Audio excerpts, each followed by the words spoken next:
So just as there are no point instants in the curve, so there are no events in nature.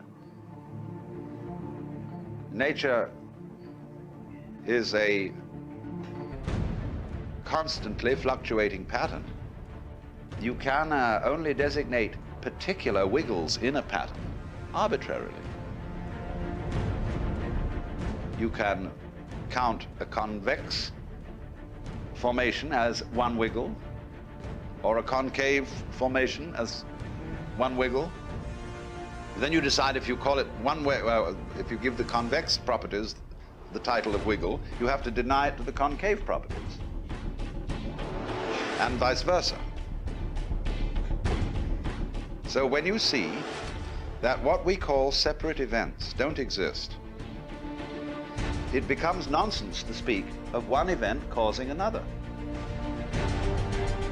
What you really mean is that the two events which you speak of as being causally related are simply two parts of the same event. They go with each other in the same way as this with that. The relationship is not causal, it is mutual.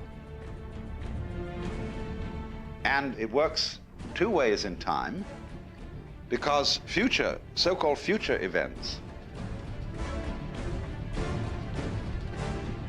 are not merely passive to past events.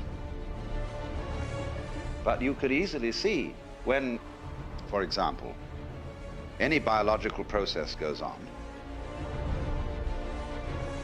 you can reason just as well from the future to the past as from the past to the future. Why do two mammals have sexual intercourse? Well, it isn't just that they enjoy it.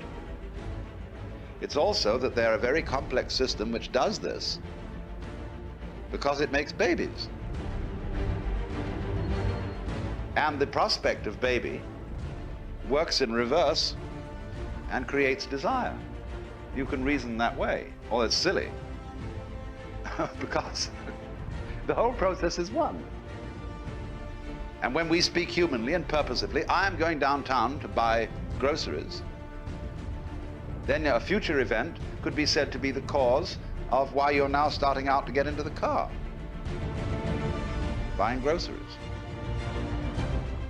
And the difficulty we have in seeing this to be so is that we think in an either-or way, which is what is called dualism in Hindu-Buddhist thought, and that liberation is being free from dualism.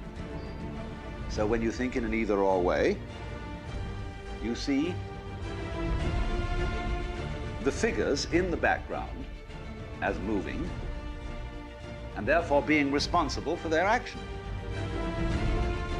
But if somebody argues the other way around, say the figures are just following lines of force in a field, gravitational principles say, we're all human beings, you see, we're all concentrated on our fact that we're individually rushing around and doing this and that. But we don't see that we're equally sucked, and that we move around in response to all sorts of stimuli. But neither position is adequate. You have to see that our being sucked by all sorts of stimuli is exactly the same thing as our apparently voluntary and deliberate action. Because what we're looking at is not this Newtonian game of billiards, where balls roll because they are hit by cubes. What we're involved in is a dance where, for example, watch a snake. When a snake swims, there's nothing more beautiful than watching a snake swim in water. Lovely motion. But you see, it wiggles along, and its wiggle is conceivable, you see, as convex, or was it concave? This way, and that way, and this way, and that way. Now, which side of the snake moves first when it wiggles? So it's very easy to see there. Now, when we interact with the world, what moves first? Who starts it? The objective world or the subjective world? They are related as this to that. You can't have an object without a subject, or a subject without an object. You can't have something known without the knower. And that gives the show away. There isn't any real distinction between the knower and the known. There's two ways of looking at something, yes. Two poles of a single process. But the knower and the known are subsumed as the knowing. And all life is knowing, being, becoming.